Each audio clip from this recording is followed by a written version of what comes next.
yaxshi keldi. Buni chaqirdi. Bitta mashina berishasan. Bu oxirligi mali bir minsam qariydi deb qo'ydi.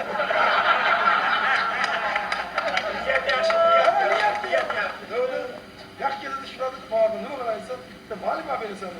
Bitta uyqu berasan. Kecha ilgarigini bo'lgan gap kechqurun. Kecha endi keldi.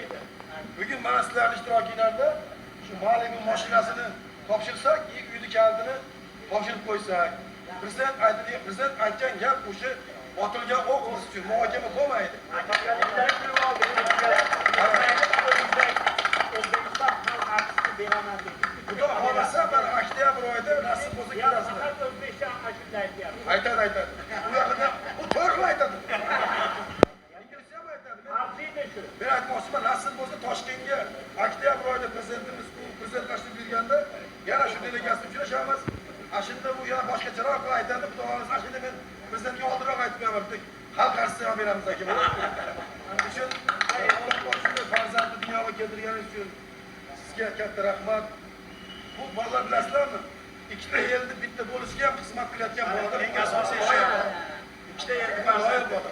Bu yerda Qirg'izcha, o'zbekcha qilib olayotganda nima deydi? Ularning dardini, biz dardimizni bitta qilib yurgan odam bu har kimga emas. Qolaversa bunda yozilgan she'r ham yo'q. Hozir men nima gapirayotgan bo'lsam, shuni she'r ashyoq qilaman. Aytmoqchiman, avvalambor rahmatini bersin, sog' bo'lsin, salomat bo'lsin. Shuning uchun sizlarning ishtirokingizda hozir shu muhtaram prezidentimizning nomidan mashinani kalitini, uyni kalitini Gulni prezidentimiz nomidan shu yigitga topshirib qo'ysak.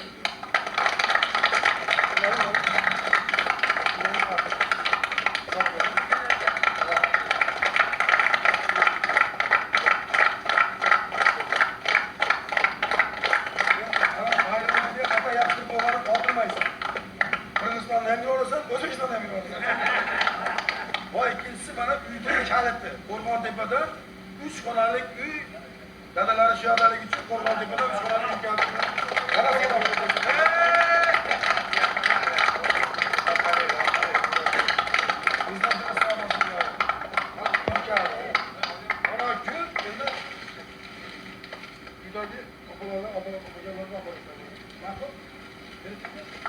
Sağ olun, selamat olun.